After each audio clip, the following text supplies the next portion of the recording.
Oke, selamat datang kembali di pembahasan kita ya. Pernah nggak sih Anda kepikiran gimana sebuah peristiwa politik besar kayak pemakzulan presiden gitu dilihat lagi setelah belasan tahun? Mungkin dengan kacamata yang lebih jernih ya. Hari ini kita mau coba lakukan itu, mengupas salah satu momen paling dramatis ya mungkin dalam sejarah politik Indonesia modern. Pelengseran Presiden Abdurrahman Wahid atau Gus Dur tahun 2001. Nah, sumber kita kali ini unik nih, dari kumpulan tulisan di buku Goro-Goro Menjerat Gus Dur. Isinya bukan cuma laporan biasa, tapi ada refleksi, analisis mendalam, bahkan curahan perasaan ya. Ada marah, sedih, tawa getir, rindih juga dari orang-orang yang dekat sama peristiwa itu. Dan ditulisnya belasan tahun kemudian. Jadi misi kita hari ini apa? Ya kita coba bongkar lapisan-lapisannya lah ya berdasarkan perspektif buku ini. Siapa aja sih yang main, intriknya gimana, pesan pentingnya buat kita sekarang.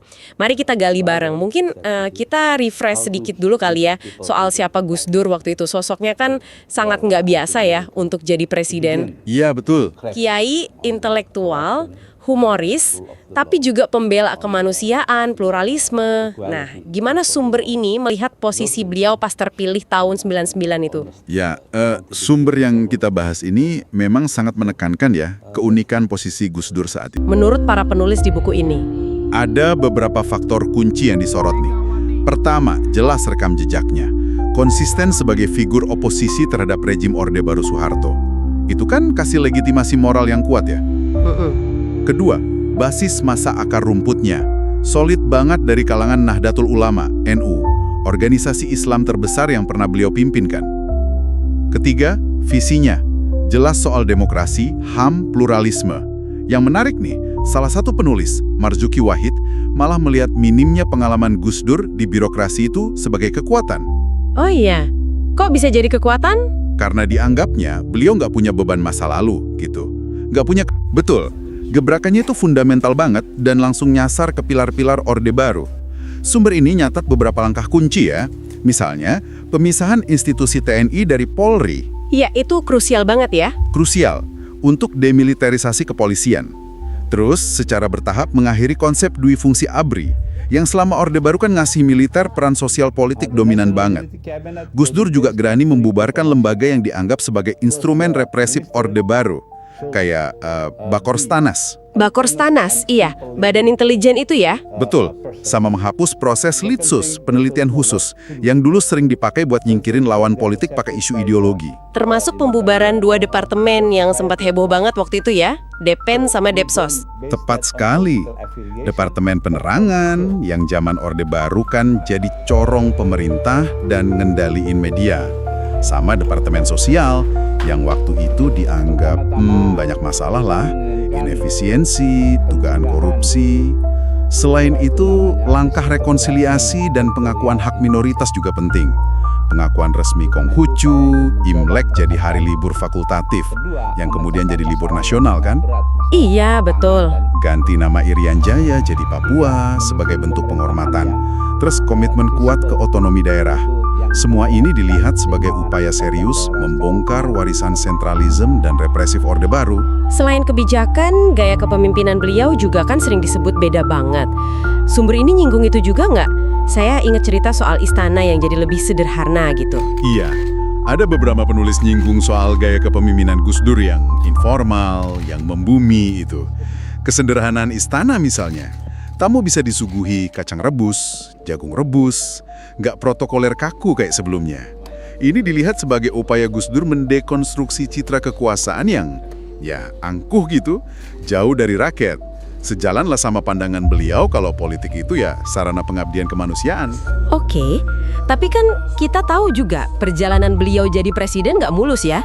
Muncul 2 kasus yang kemudian jadi senjata utama lawan politiknya, Bulogate dan Brunigate. Nah, gimana sumber-sumber di buku ini memandang kedua kasus itu dan proses politik setelahnya, terutama pembentukan Pansus DPR? Nah, disinilah analisis dalam buku ini jadi sangat kritis ya. Para penulis kayak Tohadi dan Hufron itu menyoroti bahwa sejak awal proses politik yang pakai 2 kasus ini, dugaan penyalahgunaan dana Yanatra Bulog sama dana bantuan Sultan Brunei itu syarat kejanggalan. Perspektif utama yang mereka tawarkan tuh gini, kasus hukum ini sebenarnya lebih berfungsi sebagai semacam kendaraan atau justifikasi politik untuk menjatuhkan Gus Dur, bukan murni persoalan hukum. Oh, jadi lebih kayak alat politik gitu ya? Apa dasar argumennya? Ada beberapa poin. Pertama, motif politiknya dinilai kentara banget. Mereka ngutip pernyataan politisi Golkar waktu itu, Ade Komarudin, Iya, saya pernah denger itu. yang mengakui kalau dorongan serius di DPR untuk memakzulkan Gus Dur itu baru benar-benar kuat setelah kasus Bulog ini muncul. Ini kan kayak ngasih indikasi ya. Mungkin agendanya udah ada sebelumnya, terus nemu amunisi di kasus ini. Oke. Selain motif, apa lagi? Kedua, mereka mempertanyakan landasan hukum sama prosedur pembentukan pansus Bulogit dan Brunegit. Terus proses memorandum I dan I oleh DPR itu sendiri. Prosedurnya ya? Ada kejanggalan spesifik apa yang disorot? Misalnya nih, Hufron dalam tulisannya nunjukin kalau pembentukan pansus itu diduga melanggar UU Hak Angket DPR yang lama, UU nomor 6 tahun 1954. Kenapa melanggar? Soalnya, pendaftaran pansus ke DPK sama pencatatan di lembaran negara itu baru dilakuin jauh setelah pansus mulai kerja. Terus proses pemanggilan saksi, pengambilan keputusan di DPR, itu juga dinilai melanggar tatib DPR sama UU Susduk waktu itu.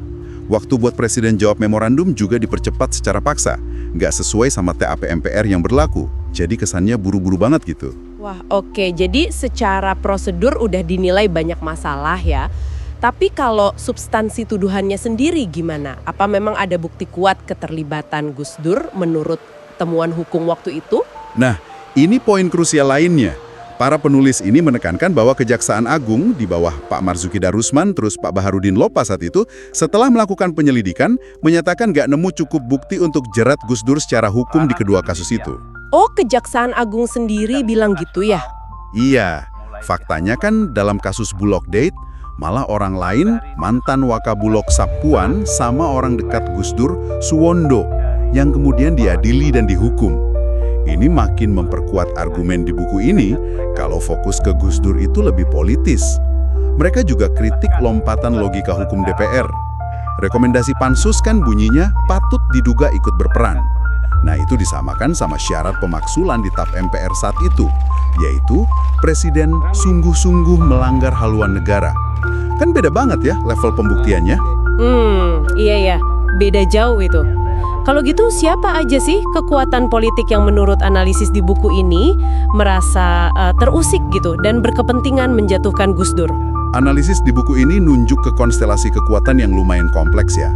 Ada sisa-sisa kekuatan Orde Baru, jelas, yang merasa terancam sama langkah reformasi Gus Dur, terutama upaya ngusut pelanggaran HAM masa lalu sama pemberantasan korupsi. Oke, sisa Orba. Siapa lagi? Ada juga kalangan militer yang mungkin nggak nyaman sama upaya Gus Dur mengembalikan supremasi sipil, mengurangi peran politik TNI.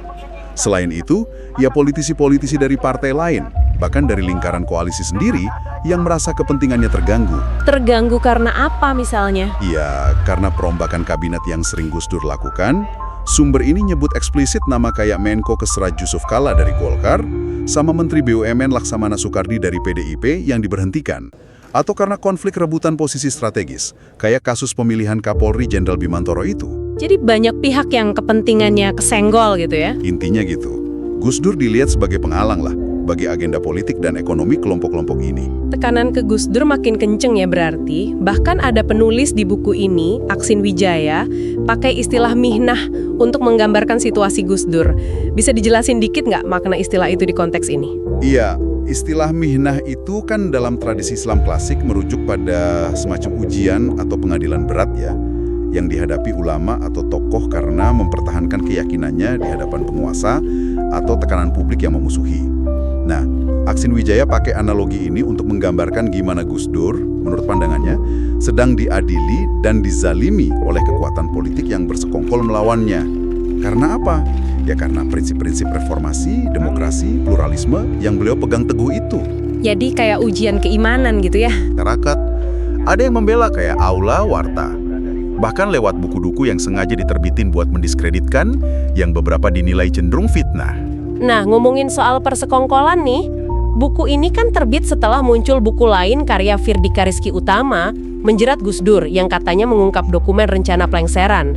Gimana para penulis di Goro-Goro Menjerat Gus Dur ini merespons temuan Firdika itu? Temuan Firdika, khususnya soal dokumen yang dia sebut proyek Semut Merah, itu jadi salah satu fokus penting di beberapa tulisan buku ini, terutama oleh Ahmad Zainul Hamdi dan Aksin Wijaya.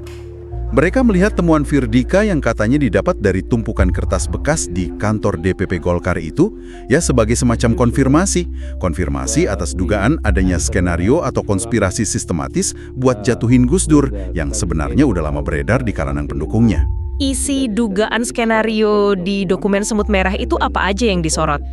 Menurut pemaparan di buku ini, yang merujuk ke temuan Firdika itu ya, dokumen itu disebut-sebut isinya rincian langkah-langkah, operasi politik, intelijen, media, untuk ciptain opini negatif ke Gus Dur, provokasi konflik, sampai galang kekuatan politik di DPR MPR buat pemaksulan. Sampai sedetil itu ya? Disebutkan juga nama-nama tokoh yang diduga terlibat. Elit politik senior dari berbagai partai, tokoh-tokoh yang terafiliasi Orde Baru, sumber nyebut nama kayak Fuad Bawajiir, Akbar Tanjung, Amin Rais. Bahkan ada dugaan mobilisasi dana besar, katanya sampai 4 triliun rupiah buat biayain operasi ini. Wow, 4 triliun? Ya, bagi para penulis ini, dokumen itu kayak bukti permufakatan jahat gitulah. Dan ada satu aspek yang kayaknya nyesek banget ya buat pendukung Gus Dur yang juga disinggung di analisis ini, soal pengkhianatan. Betul. Itu salah satu bagian yang paling disorot dan dianggap menyakitkan menurut beberapa penulis. Yaitu bagaimana persekongkolan ini, kalau memang benar ada ya, berhasil mempengaruhi atau membujuk Wakil Presiden Megawati Soekarnoputri. Ah iya, hubungan Gus Dur dan Megawati kan dekat sebelumnya. Deket banget. Megawati kan sahabat politik Gus Dur. Pernah dibela mati-matian sama beliau waktu PDI ditekan Orde Baru tahun 96.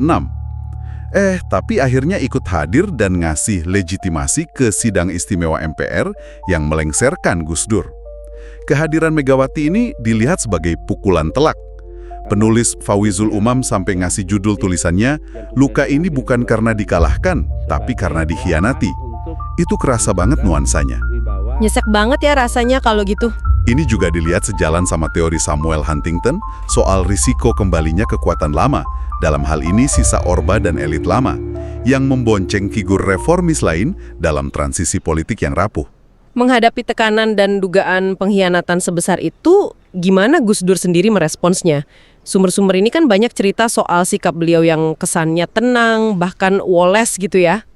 Sikap woles itu memang jadi ciri khas Gus Dur yang banyak diceritain lagi sama para penulis yang kenal beliau. Di tengah badai politik itu, beliau dilaporkan tetap tenang, banyak bercanda, dan teguh sama prinsip. Beliau nolak berbagai tawaran kompromi politik yang dianggapnya bakal mengorbankan prinsip dasar negara atau demokrasi. Misalnya ada tawaran dukungan politik tapi syaratnya Gus Dur mau ubah haluan negara, kayak berlakukan syariat Islam formal gitu. Ditolak mentah-mentah.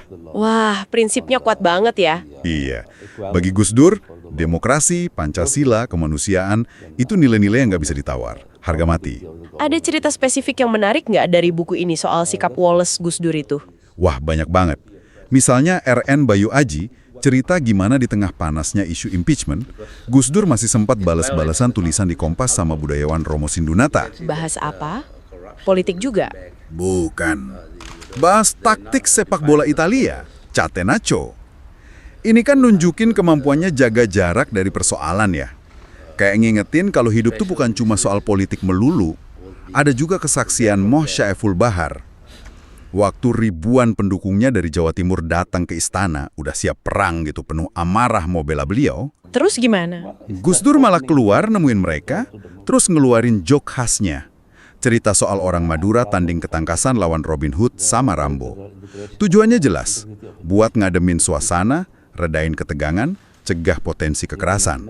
Pesannya, seberat apapun masalah, jangan hilang humor dan kemanusiaan. Luar biasa ya, bahkan terhadap orang yang nyerang atau fitnah beliau secara pribadi. Nah, Rijal Mumazik Z, cerita pengalamannya nanya langsung ke Gus Dur soal seorang penulis yang dikenal sering nulis negatif dan cenderung fitnah soal beliau. Jawaban Gus Dur, kayak yang dikutip Rijal, enteng banget. Biarin saja mas, wong dia itu cari nafkah. Dah gitu aja kok repot. Gitu aja kok repot. Khas banget ya. Iya, itu nunjukin kelapangan dada yang luar biasa ya. Misahin kritik atau serangan personal dari persoalan politik yang lebih besar. Lalu gimana kita memahami keputusan beliau keluarin dekret presiden dini hari 23 Juli 2001 itu yang membekukan MPR DPR? Kan langkah drastis banget itu. Keputusan dekret itu dilihat oleh para penulis di buku ini sebagai langkah politik terakhir Gus Dur ya. Upaya pamungkas lah untuk melawan manuver sidang istimewa MPR yang dianggapnya udah inkonstitusional. Udah keluar jalur hukum yang benar. Isi dekretnya kan juga keras ya. Keras dan sangat politis. Bekukan MPR DPR, kembalikan kedaulatan ke tangan rakyat dengan percepat pemilu dalam setahun, dan bekukan Partai Golkar. Ini kayak simbol perlawanan terhadap unsur-unsur Orde Baru yang dianggapnya mendalangi pelengseran itu. Tapi kan kita tahu dekret itu nggak efektif ya. Militer dan polisi nggak dukung, si MPR jalan terus, pemaksulan tetap terjadi. Gimana Gus Dur menyikapi akhir pertarungan ini? Iya, gimana akhirnya? Nah, disinilah puncaknya sikap kenegarawanan Gus Dur menurut para penulis. Ketika udah jelas si MPR bakal jalan terus dan pemaksulan nggak terhindarkan, Gus Dur milih untuk nggak melawan pakai kekerasan. Momen paling ikonik kan pas beliau keluar dari Istana Merdeka sore harinya. Cuma pakai celana pendek, kolor, sama kaos oblong. Melambai ke ribuan pendukungnya yang setia nungguin, terus minta mereka pulang bubar dengan damai. Iya, foto itu legendaris banget. Kalimat beliau yang sering dikutip, tidak ada jabatan di dunia ini yang perlu dibela mati-matian. Nanti sejarah akan membuktikan kebenarannya. Beliau milih ngalah demi cegah pertumpahan darah antar sesama anak bangsa. Pengorbanan demi kemanusiaan yang lebih besar gitu. Sekarang nih, setelah hampir 2 dekade lewat, pertanyaan besarnya.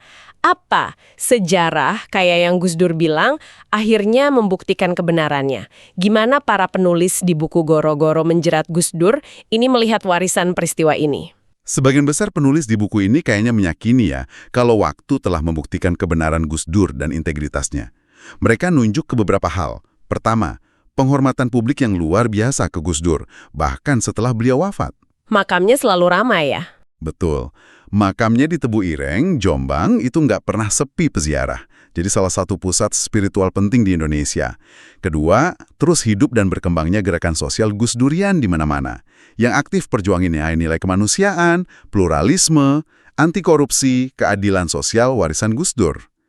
Di sisi lain, beberapa penulis juga nyatat, meskipun nggak detail ya, gimana beberapa tokoh politik yang dianggap berperan sentral dalam pelengseran Gus Dur, di kemudian hari malah tersandung kasus hukum, terutama korupsi. Oh iya, jadi semacam ironi sejarah gitu ya? Bagi mereka iya. Terbitnya buku kayak Menjerat Gus Dur oleh Firdi Kayawas, terus buku refleksi Goro-Goro Menjerat Gus Dur ini sendiri juga dilihat sebagai bagian dari proses pengungkapan kebenaran yang tertunda itu. Sesuai sama ungkapan Jawa yang sering Gus Dur kutip, becik ke titik, olo ke toro.